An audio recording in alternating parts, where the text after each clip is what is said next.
My rebellious 16-year-old daughter screamed, "I wish you were dead. Mom's new boyfriend is my real dad." I said calmly, "Noted, sweetheart." So I start acting like dead. 3 days later, she is begging me to return back to normal. I, 44 male, have been divorced from my ex-wife Melissa for 8 years. We have a daughter, Amanda, 16, who I've raised mostly on my own since the divorce. Melissa moved across the country for her dream job and sees Amanda maybe twice a year. Last week, everything exploded. Amanda has been dating this guy Jason, 17, who I don't approve of. Kid's got a record for shoplifting, skips school constantly, drives like a maniac, and treats my daughter like crap. I told her she couldn't go to some house party with him last Friday. Standard parent stuff, right? She went nuclear. Started screaming about how I'm ruining her life, how I don't understand her, the usual teenage dramatics. Then she dropped the bomb. "I wish you were dead. At least Mom's new boyfriend Timothy understands me. He's more of a dad to me than you'll ever be. I can't wait until I'm 18 and can live with them." I just looked at her. Didn't yell, didn't argue, just said, "Noted, sweetheart." She stormed off to her room, probably expecting me to chase after her like I usually do. But something in me just snapped. Not in an angry way, more like a switch flipped. If she wants me dead, I'll give her exactly what she asked for. Since Saturday morning, I've been acting like I don't exist in her life. Dead people don't make breakfast, so she's been having to figure that out herself. Dead people don't give rides, so she's been taking the bus. Dead people don't pay for things, so when she asked for money for lunch, I just stared through her like she wasn't there. Dead people definitely don't pay for unlimited data plans, Spotify Premium, or Netflix accounts. She thought it was a joke at first, kept trying to get reactions. "Dad, this is stupid. Dad, come on. Dad!" Nothing. I just go about my day like she's not there. I make dinner for one. I watch TV alone. When she talks, I don't even glance her way. My phone's been blowing up from Melissa since this morning. Apparently Amanda called her crying using the landline. But hey, dead people don't answer phones either. Is this petty? Maybe. But I'm tired of being the only parent who gives a damn while being told I'm not good enough. Update 1 to answer some questions. Yes, I'm still feeding her. There's food in the fridge, she just has to make it herself. No, I'm not neglecting her. I'm just not engaging. So here's what happened today. Amanda tried to break my resolve by bringing Jason over. I guess she thought I'd have to acknowledge him as a guest. Nope. I walked right past both of them in the living room, made myself a sandwich in the kitchen, and went to my home office. I could hear her explaining to Jason that I was being psycho and ignoring her for no reason. The kid actually had the nerve to knock on my office door and tell me I was being immature. I didn't even look up from my laptop. But here's where it gets interesting. Melissa called my sister Stephanie, and Stephanie came over to talk sense into me. Now, Stephanie knows the whole story. She's been my rock through everything, with Melissa leaving and basically abandoning Amanda while playing fun mom twice a year. Stephanie walks in, sees Amanda on the couch looking miserable, and says, "Oh honey, why the long face? I thought you'd be happy now that your dad's dead to you." Amanda starts crying. "Aunt Stephanie, make him stop." Stephanie just shrugs. "Make who stop? I don't see anyone doing anything to you." Amanda runs to her room. Stephanie high-fives me and says she's proud of me for finally standing up for myself. We had coffee. Well, I had coffee, she had wine, and she filled me in on the texts Melissa's been sending her. Apparently, Melissa's boyfriend Timothy, who's only met Amanda 3 times, told Melissa that I'm emotionally abusing Amanda and they're considering options. Stephanie told Melissa maybe she should try being a parent for once instead of letting her boyfriend play daddy to a kid he doesn't know. The best part, Amanda's phone got shut off today for non-payment. See, I've been paying for her phone, but the account is in my name. Dead people can't authorize payments, so when the autopay failed, I canceled it. The service got suspended. She had to use the house phone to call her friend Rebecca. I heard her complaining about how insane I'm being and how she didn't mean it like that when she said she wished I was dead. Too late now, sweetheart. Update 2. The entitlement is real, y'all. This morning, Amanda missed the bus because she's used to me waking her up. She came downstairs at 8:45. School starts at 8:05, and found me drinking coffee and reading news on my tablet. Dad, why didn't you wake me up? I'm late. Nothing, not even a glance. She started getting frantic. This isn't funny anymore. I have a chemistry test. Still nothing. She actually stood in front of me, waving her hands in my face. I just moved my tablet to the side and kept reading. She stormed off, and I heard her calling Melissa from the house phone. 20 minutes later, she comes back down in tears. Mom says if you don't drive me to school right now, she's calling her lawyer. I almost laughed. Melissa hasn't paid child support in 2 years. But sure, call your lawyer. Amanda ended up having to walk to school. It's only 1.5 miles, perfectly safe neighborhood. I watched from the window as she stomped down the driveway with her backpack, probably cursing my existence. Around noon, I get a call from the school. I don't answer, but they leave a voicemail. Amanda tried to buy lunch, but her account was empty. I usually load it up every Monday. The cafeteria lady let her charge it this once, but she needs to add funds. Then the real chaos started. Melissa actually flew in. She showed up at my door at 3 p.m. with Timothy. This dude is exactly what you'd expect. Trying to look younger than his 38 years with a backwards cap and designer jeans. Melissa's lost weight, done something to her face, and is wearing clothes meant for someone Amanda's age. Brian, open this door right now. We need to talk about what you're doing to my daughter. I'm sitting in the living room, clearly visible through the window, just reading a book. Timothy starts pounding on the door. Hey man, be an adult and talk to us. I turn the page. They stayed out there for 45 minutes. Melissa went from demanding to pleading to threatening. Timothy went from tough guy to trying to peer through windows to actually suggesting they call the police. Amanda got home from school, had to walk again, and found them on the porch.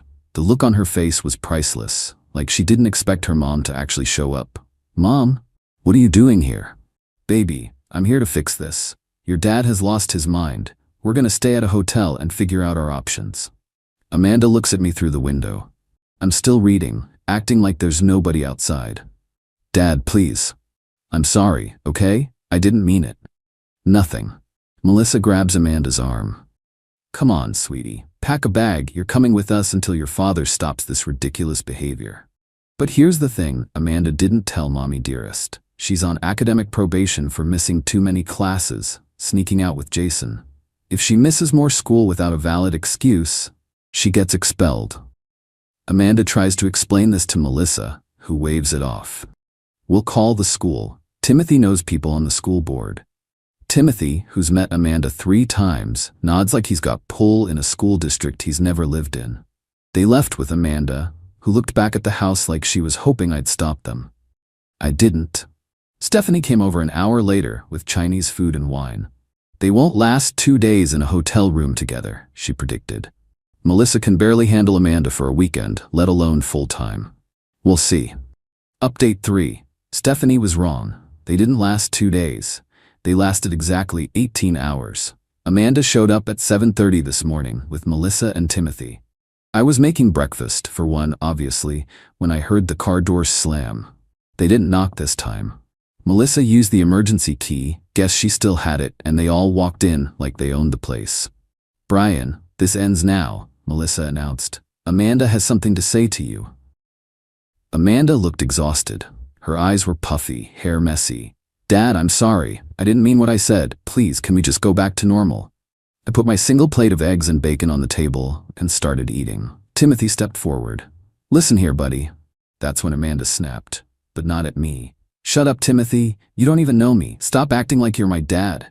The room went silent except for my fork against the plate. Melissa's face went red.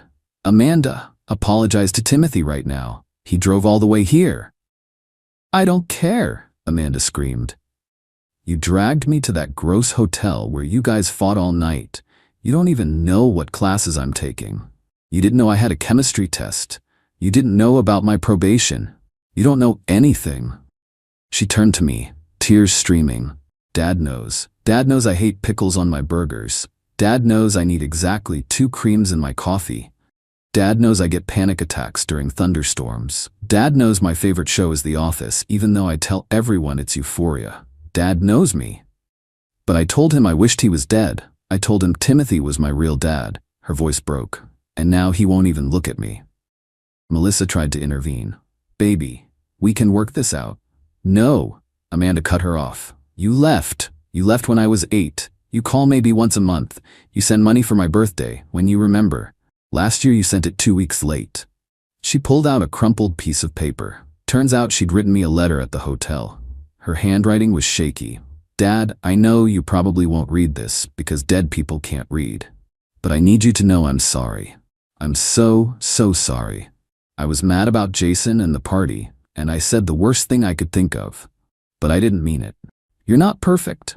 You're strict, and you worry too much, and you still cut the crusts off my sandwiches, even though I tell you I'm not 5 anymore. But you're here. You've always been here. When I got my first period and was too embarrassed to buy pads, you just showed up with like 10 different brands and chocolate. When I failed my driving test, you said it was okay, and we went for ice cream. When Jason was being a jerk to me last month, you didn't say I told you so. You just let me cry and made me mac and cheese at 11 p.m. I'm sorry I said Timothy was my real dad. He asked me what grade I was in, my grade. He bought me a gift card to Justice. Justice. I'm 16. Please don't be dead anymore, please. She set the letter on the table next to my plate. Melissa was sputtering. Amanda, I've been building a life for us. For US? Amanda laughed bitterly. You've been building a life for you, with Timothy, in your perfect condo where kids aren't allowed to visit more than 2 weeks at a time. Yeah, Dad told me about your HOA rules. Timothy looked uncomfortable. Melissa, maybe you should leave, Amanda said. Both of you. This is my house, with my dad, and you're not welcome here anymore. The silence was deafening.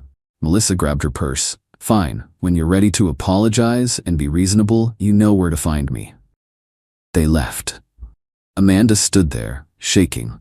I finished my breakfast, washed my dish, put it away. Then I looked at my daughter, really looked at her for the first time in 5 days. There's cereal in the pantry. Don't forget you have school. It wasn't much, but the relief on her face was everything. She hugged me. I didn't hug back yet, but I didn't push her away either. I know I have a lot to prove, she whispered. I know, but I'll do whatever it takes. We'll see. Final update.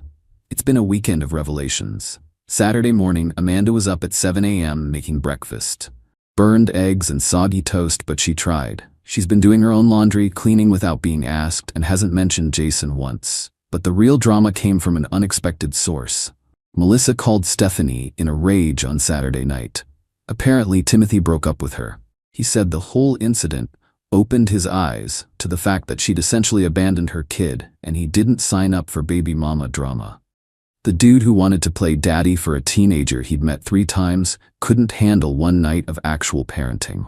Melissa, in her infinite wisdom, decided this was somehow my fault. She called Stephanie screaming about how I'd ruined her relationship and turned Amanda against her. Stephanie, being Stephanie, put her on speaker so Amanda and I could hear the whole thing. He was marriage material, Stephanie. Do you know how hard it is to find a good man at my age? And Brian ruined it with his little stunt.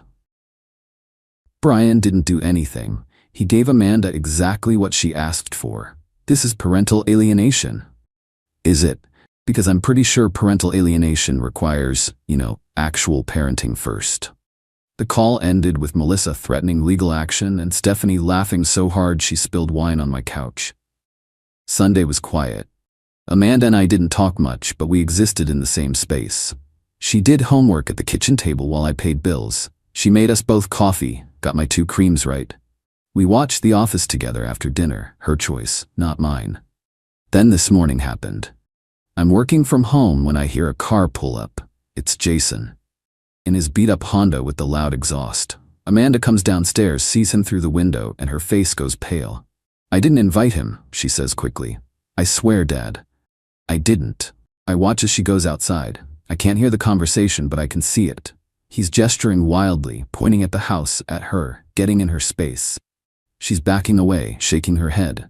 Then he grabs her arm. I'm outside before I even realize I'm moving. Get your hand off my daughter. They both freeze. Amanda starts crying, relief, I think. Jason puffs up. Oh, now you want to talk? Amanda's been telling everyone how you've been ignoring her like a psycho. And yet here you are at my house, grabbing my daughter after she told you to let go. That's assault, son. I ain't your son. No, you're not. You're a 17-year-old with a truancy problem and a criminal record who thinks he can manipulate my daughter because she's vulnerable. But see, she's not vulnerable anymore. She's got her dad, and her dad's very much alive. I look at Amanda. You want him here? She shakes her head. No, I broke up with him Thursday. He won't accept it. You heard her. Leave. Don't come back. Don't call. Don't text. Don't drive by. Nothing. He looks at Amanda. This is BS, Amanda. You know you want. I want you to leave, Amanda says firmly. I was stupid. I was so stupid. But I'm done. He slams his car door and peels out, probably trying to look tough but just sounding like the child he is. Amanda and I stand in the driveway for a moment. I'm proud of you, I finally say. She starts sobbing. Not pretty tears, ugly, snotty crying. I'm so sorry, Dad. I'm so sorry. I was horrible. I was so horrible to you. Yeah, I agree. You were. She laughs through her tears. You're supposed to say it's okay. It's not okay. What you said hurt. Bad, but we're gonna work through it. Even the Timothy thing? Especially the Timothy thing. That was messed up, Amanda. I know. God, I know. He tried to give me dating advice at the hotel. About Jason, he said I should give the boy a chance to prove himself. The boy with the criminal record? Right? And Mom just sat there nodding like he was some kind of parenting expert. She doesn't even know Jason's last name. We go inside. I make us both coffee, hers with 1 cream, 1 sugar, just how she likes it. So what happens now, she asks. Now you're grounded for 2 weeks for the party thing. No phone, no going out, no friends over. She nods. Fair. And you're going to write apology letters to Aunt Stephanie for putting her in the middle, to your mom for embarrassing her in front of Timothy, even though she deserved it, and to yourself. To myself? For dating someone who treats you like property. You're worth more than that. She tears up again. What about you? Don't I owe you an apology letter? No, you owe me something better. You owe me the truth, always. Even when you're mad. Even when you hate me. Even when you think I'm ruining your life. The truth. Not wishes for me to be dead. I can do that. Good. Also, you're getting a flip phone until you can pay for half of a smartphone plan. Dad. Dead people don't pay for iPhones, Amanda. I may be alive again, but I'm not stupid. She groans but nods. Yeah, okay, fair. As I write this, she's upstairs doing homework. Melissa has called 6 times. I haven't answered. Stephanie sent me a text that just says, Brother of the Year. I don't know if I handled this right. My own dad would have just beat my ass for talking like that. But I'm not my dad, and Amanda's not me. We're figuring it out as we go. She'll be okay. We'll be okay. And Timothy? According to Melissa's latest voicemail, he's already dating someone new, a 28-year-old yoga instructor with no kids. Perfect. Edit. To everyone saying I'm Father of the Year, I'm not. I'm just a dad who hit his breaking point and got lucky it worked out. To the people saying I'm abusive, maybe think about what it's like to be the only parent who gives a damn for 8 years just to be told you're worth less than some random dude who doesn't even know your kid's grade level. Amanda, it's brought me a sandwich for lunch. Turkey and Swiss, no pickles, just how I like it. We're gonna be okay.